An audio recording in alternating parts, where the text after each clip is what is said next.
Topic start करते हैं। ये जो नया टॉपिक है तुम लोगों का, अब अगर तुम टेक्स्ट बुक खोल के देखोगे तो थर्ड एक्सरसाइज के पहले का पार्ट है ये। ओके, तो देखो हमें अब यहाँ पे चीज़ें क्या सीखनी है, एक एक करके टॉपिक को देखते हैं अच्छे से और उसके बेसिस पे फिर आगे सवाल बनाएंगे। ये टॉपिक 11th स्टैंडर्ड में बहुत ही ज़्यादा देखने को मिलता है। डिटर्मिनेंट्स एंड मैट्राइसेस, ऐसे एक दो टॉपिक्स होते हैं। दोनों ही टॉपिक बहुत ही प्यारे हैं, बहुत ही अच्छे से हैं। अभी एक्चुअल में होता क्या है, जैसे मैंने कल तुम लोगों को सॉल्विंग साइमल्टेनियस इक्वेशन में जो ये वाला पार्ट दिया था करके, जिसमें आपके पास तीन तीन वेरिएबल थे, तो ऐसे में क्या होता है कि जब तीन वेरिएबल्स आ जाते हैं ना तो चीज़ें बहुत ही कॉम्प्लिकेटेड हो जाती हैं। तो कॉम्प्लिकेटेड चीज़ों को ईजी करने के लिए हम क्या करते हैं, मतलब उनके सोल्यूशन को ऑब्टेन करने के लिए, अगर मान लेते हैं मैं कल को 3 वेरिएबल दे दूँ, 4 वेरिएबल दे दूँ, तो तुम लंबे लंबे तो सोल्यूशंस निकालोगे नहीं, है ना। तो ऐसे में हम क्या करते हैं, उस चीज़ को डिटर्मिनेंट्स की मदद से सॉल्व करते हैं। डिटर्मिनेंट्स एक ऐसा टॉपिक है जो आपको फटाफट आंसर निकाल के देता है बिना किसी दिक्कत के। यानी कि जो चीज़ें, जैसे अभी तुम दो लीनियर इक्वेशंस को कैसे सॉल्व कर रहे थे, सब्स्टिट्यूशन से सॉल्व कर रहे थे, कोई हो सकता है एलिमिनेशन कर रहा हो, और फिर अभी हम लोगों ने नया नया ग्राफिकल मेथड सीखा, राइट। तो ऐसे केस में अब ये आ गई तुम्हारे पास एक चौथी मेथड। ये जो चौथी मेथड तुम्हारे पास निकल के आई है, इस चौथी मेथड को एक्चुअल में हम बहुत सारे नामों से जानते हैं। जैसे अगर तुम 11th में जाओगे तो 11th में इसे कहा जाता है डिटर्मिनेंट मेथड। पूरा डिटर्मिनेंट के नाम से एक चैप्टर है आप लोगों का। स्टेट बोर्ड में यानी कि तुम्हारी बुक्स में ये मेथड इस नाम से बहुत ही फेमस होती है, क्रैमर्स रूल, ठीक है। और उसके बाद जो आप CBSE बोर्ड का अगर देखोगे 10th क्लास में, तो वहाँ पे ये चीज़ तुम्हें मिल जाएगी, क्रॉस मल्टीप्लिकेशन मेथड है। देखो ये सभी एक ही चीज़, लेकिन इस सारी चीज़ों में जो लिखने का तरीका होता है वो बेस्ट मुझे लगता है स्टेट बोर्ड का क्रैमर्स रूल के फॉर्मेट में वो आपको चीज़ें देता है, बहुत ही प्यारा। और कुछ हद तक 11th क्लास में जो मैंने स्टेट बोर्ड की किताबें देखी है मैथ्स की, वो बहुत अच्छी हैं, वो भी इसी तरीके से लिखती हैं। CBSE वाला जो तरीका है ना, वो थोड़ा सा कैसा, उसमें साइन वगैरह की गड़बड़ी, ये सारे चांसेस होने के ज़्यादा पॉसिबिलिटीज़ रहती हैं। अदरवाइज जिस तरीके से तुम्हारी बुक लिखी गई है क्रैमर्स रूल की मदद से, वो बहुत अच्छा है। ओके, अब हम लोग देखते हैं कि ये चीज़ एक्चुअल में है क्या। तो देखो, पहले क्रैमर्स रूल सीखने से पहले, वैसे क्रैमर रूल सिखाने से पहले मैं तुम्हें डिटर्मिनेंट होता क्या है, डिटर्मिनेंट का मैं मतलब समझा देती हूँ। ज़्यादा अच्छे से ये मतलब तुम्हें तब समझेगा मैथमेटिकल लैंग्वेज में, जब तुम 11th स्टैंडर्ड में मैथ्स लेकर पढ़ाई अगर करोगे तो, ठीक है। सबसे पहले हम लोग यहाँ पे डिटर्मिनेंट में देखो, डिटर्मिनेंट के लिए हम लोग ये डंडियाँ यूज़ करते हैं, ये ऐसे दो बड़ी बड़ी डंडियाँ। जब भी हमें बात करनी है डिटर्मिनेंट, तो ये दो वर्टिकल लाइंस वहाँ पे हमेशा रहेंगी डिटर्मिनेंट की बातचीत के दौरान। इस डंडियों के अंदर में नंबर्स लिखे हुए रहते हैं, ठीक है। तुम्हारी मर्जी, मैंने यहाँ A लिख दिया, मैंने यहाँ पे K लिख दिया, मैंने यहाँ पे A से अनार लिख दिया, यहाँ पे मैंने ऐसी कोई पतंग वतंग बना दी, ठीक है। तो ये जो अंदर मैंने लिख के रखा है A, K और A से अनार और पतंग, ऑब्वियस है मैथ्स में आपको ये सारी चीज़ें देखने को नहीं मिलेंगी, यहाँ नंबर्स होंगे, राइट। या फिर हो सकता है कोई वेरिएबल हो। तो ये जो चीज़ें मैंने अंदर में लिख कर रखी है, ठीक है, ये चीज़ें एक्चुअल में क्या कहलाती हैं, उस डिटर्मिनेंट के एलिमेंट्स कहलाते हैं। जैसे सेट के अंदर में जो आप करली ब्रैकेट के अंदर लिखते हो, वो चीज़ क्या कहलाती है, उसके आप कह सकते हो क्या कहलाते हैं, एलिमेंट्स। तो वैसे ही यहाँ पर ये चीज़ भी उस चीज़ का क्या कहलाती है, एलिमेंट्स हैं इसके। अब जब इन एलिमेंट्स के आजू बाजू हम ये दो वर्टिकल लाइंस कैसी खड़ी कर देते हैं, तो फिर वो जो चीज़ आपके पास क्रिएट होती है, ठीक है, वो जो चीज़ आपके पास क्रिएट होकर आ रही है, इस पर्टिकुलर चीज़ को, इस पूरी की पूरी चीज़ को एक्चुअल में हम लोग क्या कहते हैं, डिटर्मिनेंट कहते हैं, ठीक है। इस चीज़ को हम लोग क्या कहेंगे, डिटर्मिनेंट कहेंगे। सो ये वाला पूरा का पूरा कॉम्बिनेशन, इस तरीके से इसे हम लोगों ने क्या कहना है, डिटर्मिनेंट कहना है। अभी डिटर्मिनेंट जो होती है उसके कुछ बेसिक टर्म्स हमें पता होने चाहिए। जैसे ये वाला बेसिक टर्म तो दुनिया में सबको पता होता है कि ये चीज़ को हम क्या कहते हैं, हॉरिजॉन्टल कहते हैं इसको कि वर्टिकल कहते हैं। ये जो चीज़ मैंने ब्लू जिसके आजू बाजू तुम्हें अभी दिख रहा होगा, ये हॉरिजॉन्टल है कि ये वर्टिकल है, this thing is horizontal as well as ये वाला पार्ट ये भी कैसा है, हॉरिजॉन्टल है। तो टोटल आपको यहाँ पे कितने हॉरिजॉन्टल पार्ट दिख रहे हैं, 2 हॉरिजॉन्टल पार्ट दिख रहे हैं। अभी जो तुम्हारा हॉरिजॉन्टल पार्ट होता है, इस हॉरिजॉन्टल पार्ट को एक्चुअल में हम लोग क्या कहते हैं, रो। ठीक है, हॉरिजॉन्टल पार्ट को हम लोग क्या कहते हैं, रो।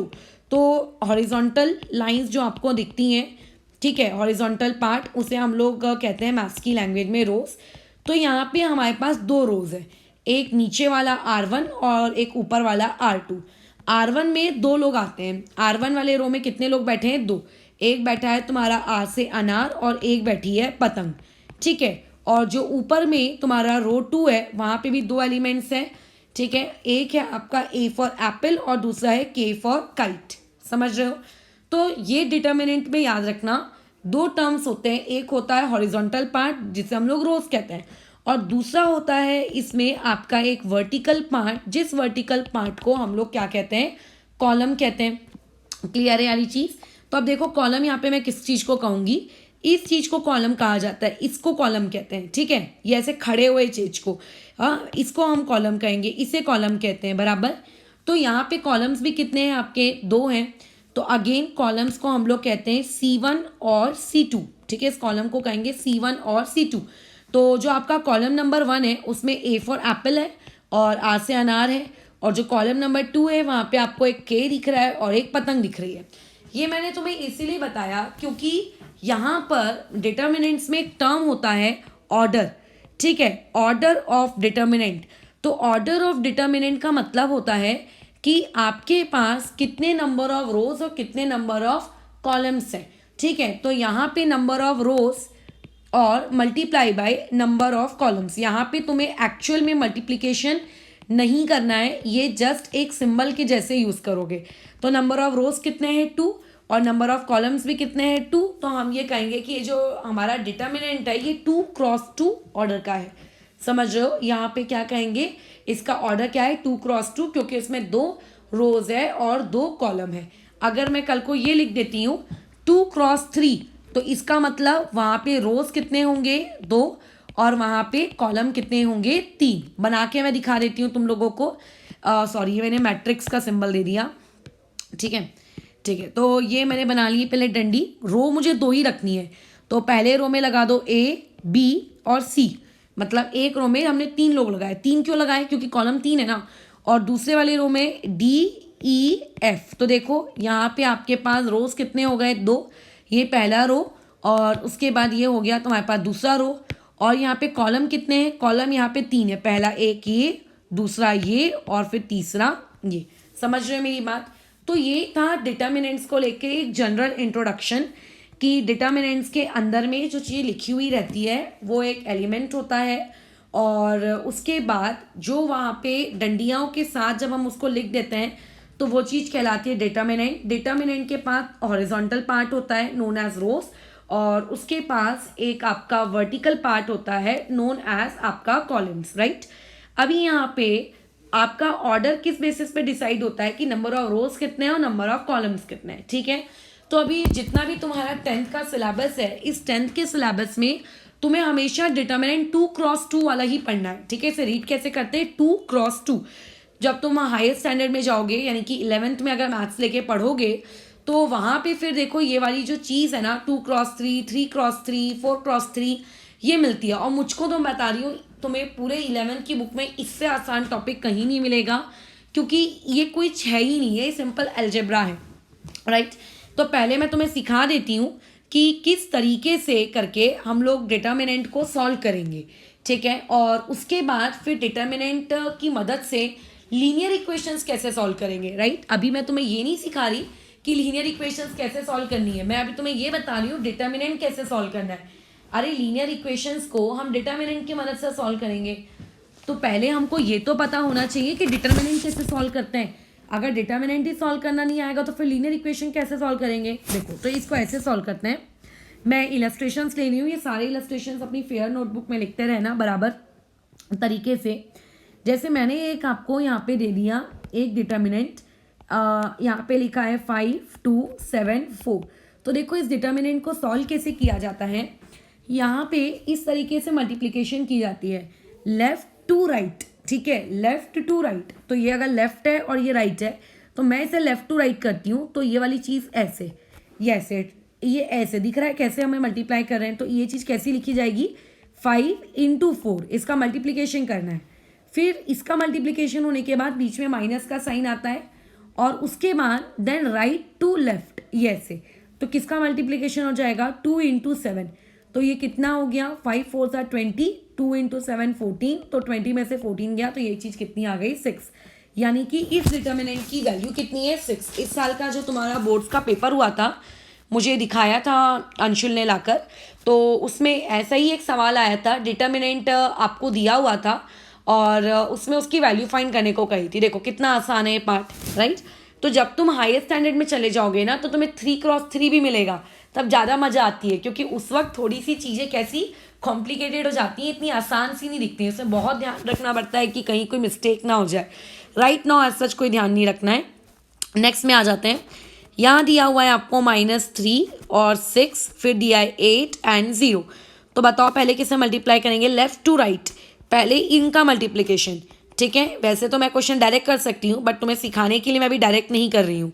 फिर बीच में माइनस का साइन, फिर इन दोनों का मल्टीप्लिकेशन। तो ये 8 × 6, तो ये कितना हो गया, 3 को 0 से करोगे तो 0 ही हो गया। 8 × 6 ये 48 हो गया और ये कितना आ गया, -48, ठीक है। ये ऐसे डिटर्मिनेंट सॉल्व करना है। नेक्स्ट क्वेश्चन में आते हैं। तुमको दिया है 3√6, फिर दिया है 5√3, यहाँ दिया है -4√2 और यहाँ पे दिया है 2। क्रॉस कर लो। तो ये चीज़ पहले इन दोनों का मल्टीप्लिकेशन किया। अब 9th क्लास में सीखा है ना मल्टीप्लाई करना, अब वो भूल गए तो फिर तो तुम गजब ही हो। फिर बीच में माइनस का साइन। अब देखो इन दोनों का मल्टीप्लिकेशन, लेकिन यहाँ पे इसके पास अपना खुद का माइनस का साइन है यार, इस बात का ध्यान रखना। तो इनटू में ये 5√3। अभी मल्टीप्लिकेशन के नियम हमें पता है, कितना हो जाएगा ये 6√6। नंबर से मल्टीप्लाई होता है और आपका रूट से मल्टीप्लाई होता है, ये तो नहीं भूले हो ना। और फिर देखो ये माइनस माइनस क्या हो जाएगा, ये प्लस हो जाएगा। 4 × 5 ये हो गया 20 और रूट को मल्टीप्लाई कर दिया तो ये चीज़ आपके पास कितनी निकल के आ गई, ये आ गई √6। तो 6√6 और तुम्हारा 20√6, ये कितना हो जाएगा 26√6। ये ऐसे हमने निकाल ली आपकी वैल्यू। एक मिनट, मुझे चेक करने दो जरा, तुम्हारा मैंने एक वीडियो डाला था वो हुआ कि नहीं हुआ है, 2 मिनट। अरे वो होने का है अभी तक, ठीक है कोई दिक्कत नहीं। चलो फिर आगे चलते हैं। आगे में क्या पार्ट करना है हमें, लेट्स से एक और मैंने तुम्हें डिटर्मिनेंट दिया है, उसको अब तुम्हें सॉल्व करना है। ये दिया है 1.2 और फिर 0.57, यहाँ पे 0.03 और -0.23। करो जरा मल्टीप्लिकेशन, तो ये कितना हो जाएगा, 1.2 का मल्टीप्लिकेशन 0 किसके साथ, -0.23 के साथ, बीच में माइनस का साइन, फिर 0.03 का मल्टीप्लिकेशन आपके 0.57 के साथ। तो ये वाला मल्टीप्लिकेशन यहाँ कितना हो गया, -0.276 और यहाँ पे ये वाला मल्टीप्लिकेशन हो गया 0.0171। ये माइनस माइनस ऐड होता है तो ये हो गया 0.2931, ठीक है। इस हिसाब से कर लोगे डिटर्मिनेंट, राइट, ठीक है। अब ये वाला इलस्ट्रेशन तुम करके देखना कि ये कितना आता है, इसका मैं तुम्हें आंसर बता देती हूँ, ठीक है। और देखना कि तुम्हारा मैच कर रहा है कि नहीं कर रहा है अपने आंसर के साथ। फ्रैक्शंस हैं, ढंग से करना, ठीक है। इस चीज़ का आंसर आता है 38/35, ठीक है, इसे टैली कर लेना। चलो अब नेक्स्ट में आते हैं। अब डिटर्मिनेंट के ऊपर क्या ऐसी सवाल आएंगे क्या, नहीं, इसमें एक वेरिएशन तुम्हें और मिल सकता है। क्वेश्चन जैसे मान लेते हैं मैंने ऐसा दे दिया कि if the value of the determinant, ठीक है, अगर आपको डिटर्मिनेंट की वैल्यू मैं बोल रही हूँ कि ये एक डिटर्मिनेंट दिया है m, फिर -5, यहाँ पे 2 और 7 और इसकी वैल्यू दी हुई है 31 और तुम्हें यहाँ पे बस इतना फाइंड करना है कि m कितना होगा। तो क्या करोगे बताओ, जो आपको डिटर्मिनेंट दिया हुआ है m है, नीचे में -5 है, फिर 2 है, फिर 7 है, इसको नॉर्मल तरीके से सॉल्व करो, ठीक है। इस चीज़ की वैल्यू कितनी दी हुई है 31, तो ये इससे मल्टीप्लाई होगा तो ये हो जाएगा 7m, फिर बीच में माइनस का साइन, ये वाला पार्ट इससे मल्टीप्लाई हो जाएगा, ठीक है। तो 2 × -5 तो इक्वल टू 31, तो ये कितना होगा 7m माइनस माइनस प्लस और यहाँ पे 10 = 31, तो 7m यहाँ से कितना आ गया 21, सो देयरफॉर m की वैल्यू यहाँ से कितनी आ गई 3। ये इस पैटर्न के तुम्हें कुछ सवाल देखने को मिल जाएंगे, ठीक है। या तो सिंपल तुम्हें ब्रैकेट मतलब ये डिटर्मिनेंट देगा और बोलेगा डिटर्मिनेंट की वैल्यू निकालो, और या फिर ऐसा दे देगा कि डिटर्मिनेंट की वैल्यू इतनी है करके तो एम की वैल्यू निकालो, ठीक है। तो अभी यहाँ पे नेक्स्ट वाले आते हैं, ये क्वेश्चन भी करके देखो, ये तो मैं और भी आसान दे रही हूँ, 2 5 और 3 2, बस इस डिटर्मिनेंट की वैल्यू निकाल लेना। अब इसका आंसर मुझे बताने की नीड नहीं है, ये तुम्हारा सही आएगा ही आएगा, ठीक है, क्योंकि इतना बेसिक कैलकुलेशन अगर तुम नहीं कर पाओगे तो फिर क्या करोगे, ठीक है ना। ओके, तो ये वाली चीज़ हमने डिटर्मिनेंट आपकी सीख ली कि कैसे ये चीज़ करनी है करके। तो अभी ये डिटर्मिनेंट बना कैसे, मतलब ये वाली चीज़ आई कैसे करके, तो हमें अब इसका टॉपिक सीखना है करके कि इस डिटर्मिनेंट की मदद से मैं किस तरीके से आपकी लीनियर इक्वेशन इन 2 वेरिएबल को सॉल्व करके दूंगी करके, ठीक है। लीनियर इक्वेशन इन 2 वेरिएबल हम लोग किस तरीके से सॉल्व करेंगे, ये वाली चीज़ हम लोगों को सीखनी है। तो उससे पहले मैं तुम्हें कुछ सिखा देती हूँ। मान लेते हैं ये एक मैंने डिटर्मिनेंट लिखा है, डिटर्मिनेंट ना लिखा है, ये चीज़ मैंने ऐसे लिखी है C1 B2 minus B1 C2। अब मैं बोलूँगी कि इस चीज़ को तुम डिटर्मिनेंट के फॉर्म में कन्वर्ट करके दिखाओ, ये मैंने ऐसा कहा। तो एक इंसान क्या बोलेगा, अच्छा माइनस वाला पार्ट है C1 और B2 है, तो इसमें वो लोग कैसे लिखेगा, वो बोलेगा कि इस चीज़ को हम ऐसा लिख सकते हैं, C1 यहाँ रहा होगा और B2 यहाँ रहा होगा, तभी तो देखो C1 और B2 का मल्टीप्लिकेशन हुआ है ना। ये चीज़ ऐसी भी हो सकती थी कि B2 पहले और C1 बाद में, यानी कि एक दूसरे पर्सन के हिसाब से मैं ऐसा भी लिख सकती हूँ, B2 यहाँ पे C1 यहाँ पे, चलेगा, उसमें कोई दिक्कत नहीं है, ठीक है। और माइनस है तो माइनस से मतलब फिर लिखा है B1, तो यहाँ B1 रहा होगा, B के ऊपर B वाले और C के ऊपर नीचे C वाले रहा होगा, और यहाँ क्या रहा होगा C2। समझो ऐसी में हमने ये चीज मल्टीप्लाई हुआ, ये B2 आया C1, और ये जब मल्टीप्लाई हुआ तो ये आया B1 C2, ये इस तरीके से, इस तरीके से, ठीक है। अगर मान लेते हैं ये चीज ऐसी लिख कर आ गई A1 B1 minus B1 A2, sorry A1 B2 minus B1 A1 A2, तो इसे कैसे लिखोगे, आपका एक कॉलम A1 वाला और A2 वाला रहेगा और दूसरा कॉलम B1 B2 वाला रहेगा, तो A1 A2 और दूसरे वाले में B1 B2, ये ऐसे, ठीक है।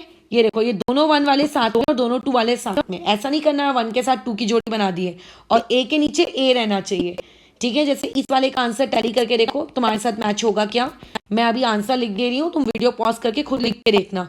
एक कॉलम A का है, एक कॉलम C का है, तो A1 बाय A2 और दूसरा C1 बाय C2, या फिर ऐसा भी लिख सकते थे C1 और C2 और यहाँ पे A1 और A2, बीच में अपॉन मत दे देना, क्लियर है, ठीक है। तो इस तरीके से अगर डिटर्मिनेंट दिया है तो माइनस करके आंसर निकाल लोगे, और अगर माइनस वाले फॉर्मेट में दिया है तो डिटर्मिनेंट लिख लोगे। ये वाली चीज़ आपको लिखने को नहीं आएगी कि माइनस वाले फॉर्मेट में दिया है तुम डिटर्मिनेंट लिख लो। फिर मैं क्यों बता रही हूँ तुम्हें कि अगर जब ये चीज़ नहीं आएगी तो करके, वो इसीलिए बता रही हूँ क्योंकि हम लोग अभी लीनियर इक्वेशंस कैसे सॉल्व करेंगे डिटर्मिनेंट से, क्रैमर्स रूल्स की मदद से सॉल्व करेंगे, है ना। तो क्रैमर रूल का फॉर्मूला डिराइव कैसे हुआ, वो वाली चीज़ हम सीख रहे हैं।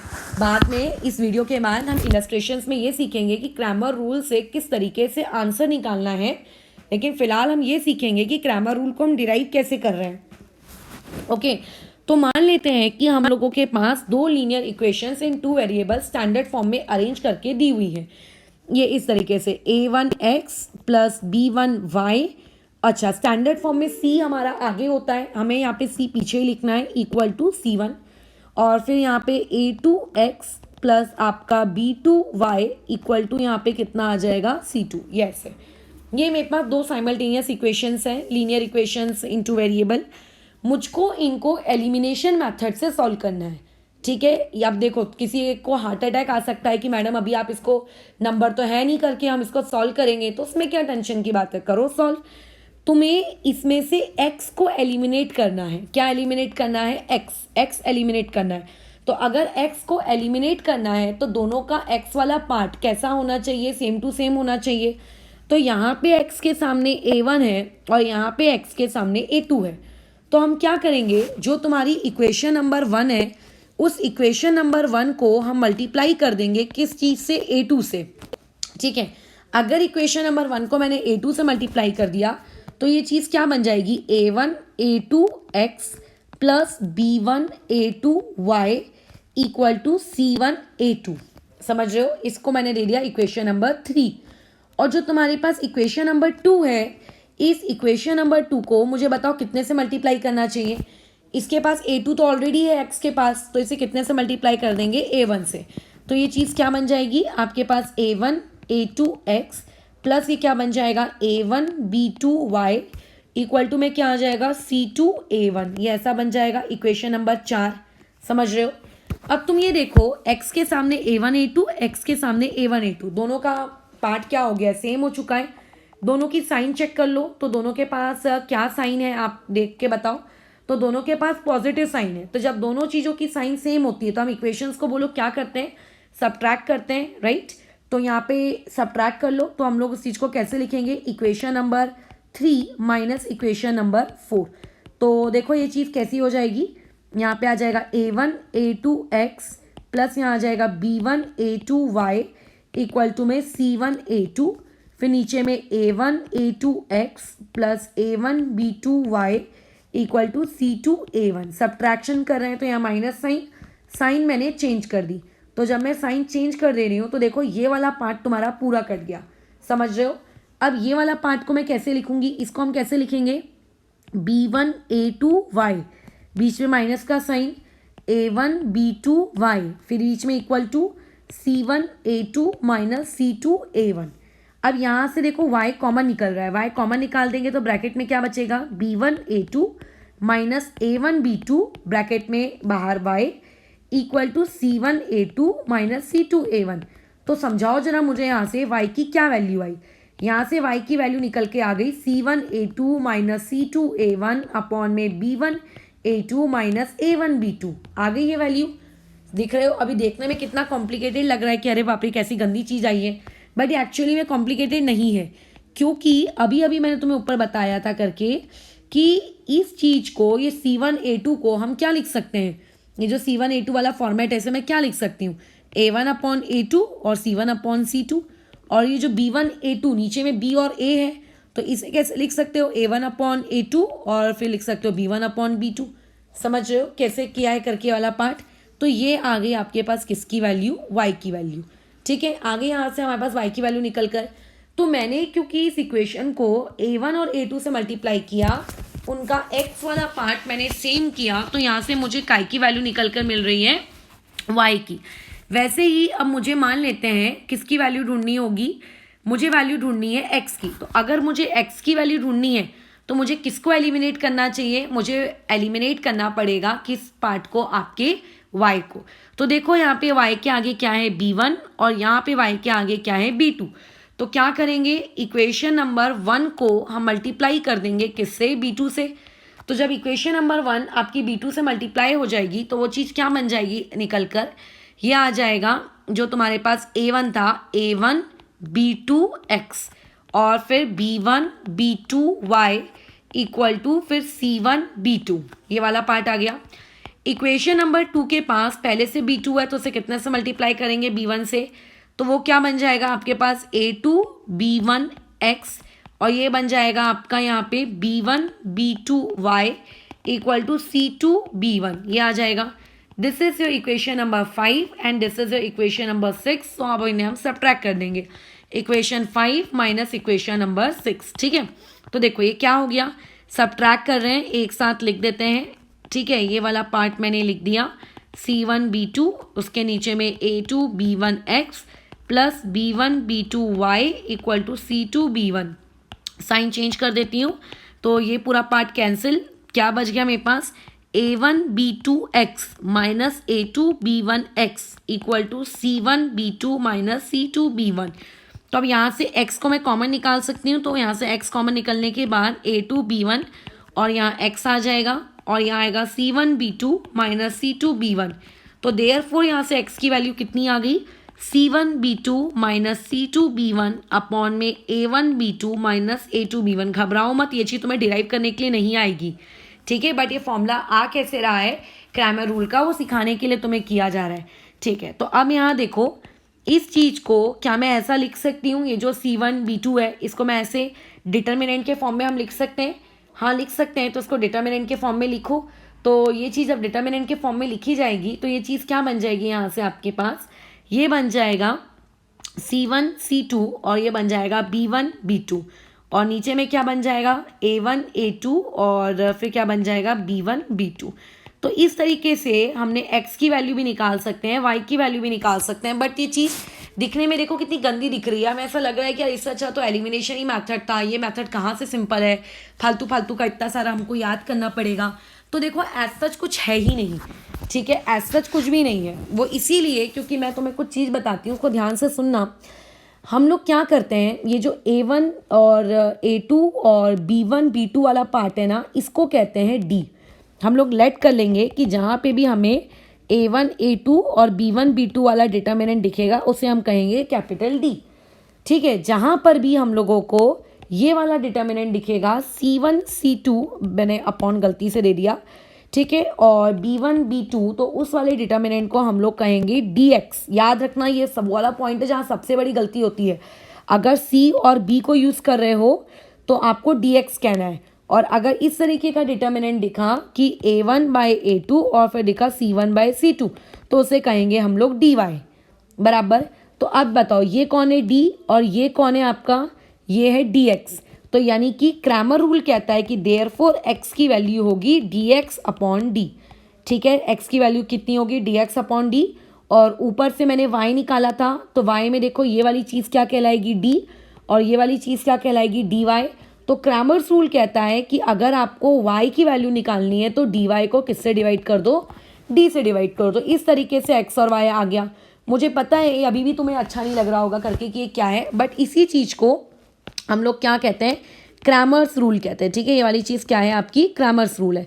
हाँ, एक मिनट में चेक कर लेती हूँ तुम लोगों का वीडियो अपलोड हुआ क्या। बहुत ज़्यादा एक्चुअल में आज नेट स्लो चल रहा है, शायद मैंने ऑलमोस्ट आधे घंटे से ज़्यादा हो गया, देखो 78% ही हुआ है ये। मेरे हिसाब से 10-15 मिनट ये और ले लेगा, क्योंकि 76% तो पहले ही था जब मैंने ये वाला वीडियो बनाना शुरू किया था। ठीक है, देखते हैं। तो ये वाली चीज़ क्रैमर्स रूल है। आगे बढ़ते हैं हम लोग, उन दोस्त को धीरे धीरे अपलोड, आज का थोड़ा लेट हो जाएगा। तो अभी जैसे क्वेश्चन आया, मान लेते हैं तुम्हारे पास इस फॉर्मेट का, ठीक है, मैं तुम्हें बताती हूँ कि इस क्रैमर्स रूल को अब हम लोग किस तरीके से अप्लाई करते हैं, कैसे इसके सवाल बनाने हैं। अब देखो फिलहाल तो मैं तुम्हें पहले ईजी वाले सवाल देकर थोड़ा नॉर्मलाइज कर लेती हूँ। dx की वैल्यू दी हुई है -18, तुम्हें d की वैल्यू दी हुई है 3, और यहाँ से तुमसे पूछ रहा है कि x की वैल्यू निकालो। यहाँ पे x की वैल्यू कितनी आएगी निकालो। तो हमें पता है x क्या होता है, dx/d, क्रैमर्स रूल के अकॉर्डिंग ऐसा लिखना, देयरफॉर बाय क्रैमर्स रूल। तो dx की जगह पे -18 और d की जगह पे 3, देयरफॉर x की वैल्यू यहाँ से कितनी आ गई, -6। तो कितना अच्छा होगा अगर dx की वैल्यू आ जाए, d की वैल्यू आ जाए, तो फटाफट आ जाना है, राइट।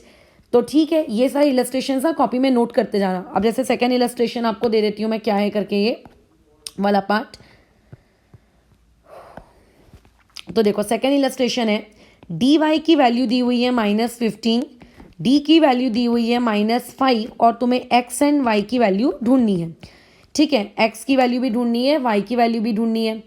तो अभी तुम्हें बताओ, तुम इससे dy की मदद से तुम क्या ढूंढ सकते हो, तुम सिर्फ y ढूंढ सकते हो ना, x यहाँ से नहीं ढूंढा जा सकता। ठीक है, यहाँ से x नहीं ढूंढ सकेंगे। तो बताए यहाँ से y कैसे निकालेंगे, dy/d। तो dy कितना दिया है, -15, अपॉन में d भी कितना दिया है, -5, कैंसलेशन करके यहाँ से y की वैल्यू कितनी आ गई, 3 आ गई। ठीक है, इस तरीके से। लेकिन अब तुम्हारे लिए सबसे बड़ी मुसीबत कि dx जो मैं निकाल के दे रही हूँ, तुम्हें अभी लिख के दे रही हूँ कि dx इतना, d इतना, तुम कैसे लिखोगे फटाफट।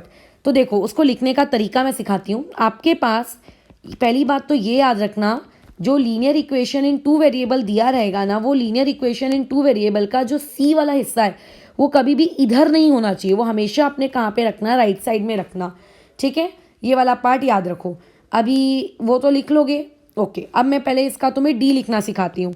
डी का मतलब होता है कि आपको पहले एक्स वाली पूरी, एक्स के सामने जो जो नंबर है वो यहाँ लिख दो।